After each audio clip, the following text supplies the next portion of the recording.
कभी सोचा है, अगर आपकी बिल्डिंग का 13वां फ्लोर लिफ्ट में नहीं दिखता, तो क्या वो सच में मौजूद नहीं है या कोई नहीं चाहता कि आप वहां जाएं? नमस्कार दोस्तों, मैं अयान और आप सुन रहे हैं हॉरिबल स्टोरी टेलर, एक ऐसा शो जहां अंधेरे की कहानियां आपको डराने नहीं, बल्कि आपके रोंगटे खड़े करने आती हैं। आज की कहानी सिर्फ एक डरावनी दास्तान नहीं है, बल्कि यह एक सच्ची घटना पर आधारित है, जिसे सुनने के बाद शायद आप रात में अकेले बाहर निकलने की हिम्मत भी न करें। तो चलिए शुरू करते हैं एक अनोखी हॉरर स्टोरी आपके साथ। कहानी शुरू होती है मुंबई के वेस्टर्न सबर्ब में बना एक नया हाई-राइज अपार्टमेंट आर्या हाइट्स शुरू से ही रहस्यमय माना जाता था, लेकिन किसी ने कभी खुलेआम इसकी चर्चा नहीं की, क्योंकि शहर में फ्लैट मिलना किसी वरदान से कम नहीं होता और लोग डर से ज्यादा ईएमआई के बारे में सोचते हैं। लेकिन इस अपार्टमेंट का 13वां फ्लोर एक ऐसा रहस्य था जो किसी भी तार्किक सोच से परे था। लिफ्ट में 13 का बटन नहीं था, सीधे 12 से 14 पर छलांग लगती थी, और जब कोई पूछता तो बिल्डर हंसकर कहता, सुबह सुबह सुग्गा देखना शुभ होता है, भूत नहीं। इसीलिए जब नीलिमा और उसका पति अंशुमान वहां शिफ्ट हुए, उन्होंने भी उस बात को हल्के में लिया। लेकिन जैसे जैसे दिन बीते, नीलिमा को कुछ अजीब सा महसूस होने लगा। रातों को खटखटाहट, दीवारों में किसी के चलने की आहट, कभी कभी किसी औरत के कराहने की आवाजें सुनाई देती। एक रात जब वह बालकनी में खड़ी थी, उसे लगा कि नीचे कोई एक और फ्लोर है जो लिफ्ट में दिखता ही नहीं। वहां एक जला हुआ काला सा खाली स्पेस था, जिसमें एक लाल दरवाजा था। दरवाजे पर कोई नंबर नहीं था, बल्कि उल्टा बना हुआ था। ऐसा प्रतीत होता था मानो किसी ने नाखूनों से दीवार चीरकर उसे उकेरा हो। नीलिमा ने कई बार अंशुमान से उस फ्लोर के बारे में बात की, लेकिन अंशुमान उसे वहम मानकर टालता रहा। धीरे धीरे नीलिमा का व्यवहार बदलने लगा। वह रातों को नींद में बड़बड़ाने लगी, एक ही वाक्य बार बार, उसने मुझे देखा, अब मेरी बारी है। फिर एक रात जब अंशुमान देर से अपने रिकॉर्डिंग स्टूडियो से लौटा, गलती से उसने लिफ्ट में 14 की जगह 13 फीट दबा दिया, जो आमतौर पर दिखता नहीं था। इस बार वह बटन जल गया और लिफ्ट रुक गई। दरवाजा खुला और सामने वही अंधेरा, वही लाल दरवाजा था। वहां एक अजीब सी ठंडी हवा थी जो उसके शरीर में समा गई, और अगले दिन जब अंशुमान लौटा, वह जिंदा तो था, लेकिन बदल चुका था।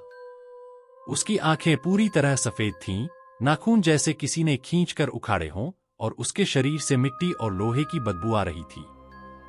अब अंशुमान दिन भर कमरे के एक कोने में बैठा रहता, दीवार की तरफ देखता और बड़बड़ाता, वो दरवाजा अब खुला है, उसने मुझे चुना है, अब वो आएगी।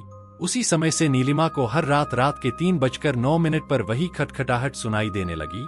कमरे में वही लोहे और खून जैसी बदबू फैल जाती, और सीसीटीवी फुटेज में एक औरत दिखाई देती, उल्टे पांव, बालकनी से उल्टी लटकी हुई, और फिर धीरे धीरे गायब हो जाती।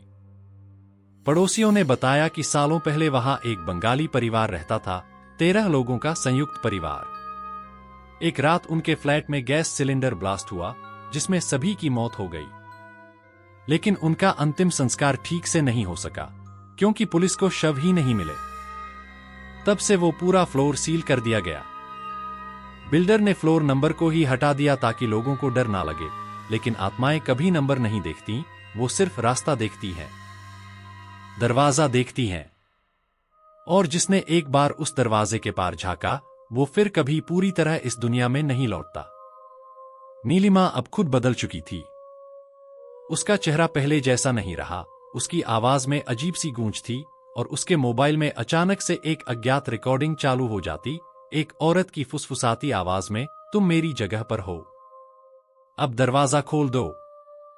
जब उसने अपने पुराने वॉइस रिकॉर्डर की फाइल्स चेक की, तो पाया कि उसमें 13 फाइल्स थीं, और हर फाइल में कोई न कोई बड़बड़ाता रहता। आखिरी फाइल में अंशुमान की आवाज थी, जो कह रहा था, अगर कोई ये सुन रहा है तो 13वें फ्लोर से दूर रहना, वो तुम्हें देख रही है। एक रात नीलिमा ने आखिरकार उस फ्लोर पर जाने का फैसला किया। उसने मोबाइल में रिकॉर्डिंग चालू की और सीढ़ियों से नीचे उतरने लगी, क्योंकि लिफ्ट अब उस फ्लोर पर नहीं रुकती थी। 12वीं और 14वीं मंजिल के बीच का छोटा सा जीना एकदम अंधेरे में डूबा हुआ था। वहां कोई बिजली नहीं थी, सिर्फ दीवार पर किसी बच्चे के हाथों के निशान थे, काले रंग के छोटे छोटे पंजे, जैसे किसी ने दीवार से रेंगते हुए वहां से ऊपर चढ़ाई की हो। जब नीलिमा दरवाजे के पास पहुंची तो दरवाजा पहले से ही खुला था, लेकिन अंदर सिर्फ अंधेरा नहीं था। वहां एक पुरानी हवेली जैसा बड़ा हॉल था, जिसकी छत नहीं थी, बस अंधकार और रह रह कर चीखों की गूंज। अंदर घुसते ही उसके मोबाइल की स्क्रीन ब्लैंक हो गई और रिकॉर्डिंग रुक गई। फिर जो हुआ वो कभी किसी को ठीक से समझ नहीं आया। अगली सुबह बिल्डिंग में नए गार्ड ने रिपोर्ट किया कि बालकनी में किसी औरत की चूड़ियों की आवाज आई और फिर कुछ नीचे गिरने की, लेकिन नीचे कुछ नहीं मिला। नीलिमा के फ्लैट में अब कोई नहीं था। सीसीटीवी रिकॉर्डिंग में बस एक परछाई दिखती है जो दरवाजा खोलती है, अंदर जाती है और फिर दरवाजा अपने आप बंद हो जाता है। उस दिन के बाद से कोई भी 13वें फ्लोर की चर्चा नहीं करता, लेकिन कभी कभी लिफ्ट गलती से वहीं रुक जाती है और तब अंदर से एक आवाज आती है, तुम भी अंदर आओगे? आज भी अगर आप आर्या हाइट्स की बालकनी से झांकें तो कभी कभी एक औरत की परछाई दिखती है जो आपकी आंखों में झांक रही होती है, जैसे वो पहचानना चाहती है कि अगला कौन होगा। और अगर रात के 3:09 पर आपके दरवाजे पर खटखटाहट हो तो मत खोलिएगा, शायद वो अपनी बारी लेने आई है। अगर आपको ये कहानी डरावनी लगी हो तो ऐसे ही और भी रोंगटे खड़े कर देने वाली सच्ची हॉरर कहानियों के लिए अभी सब्सक्राइब कीजिए हमारे चैनल हॉरिबल स्टोरी टेलर को। अगली बार फिर मिलेंगे एक ऐसी कहानी के साथ जो आपको नींद में भी सोचने पर मजबूर कर देगी। तब तक के लिए अंधेरे से दूर रहिए, क्योंकि डर अभी जिंदा है।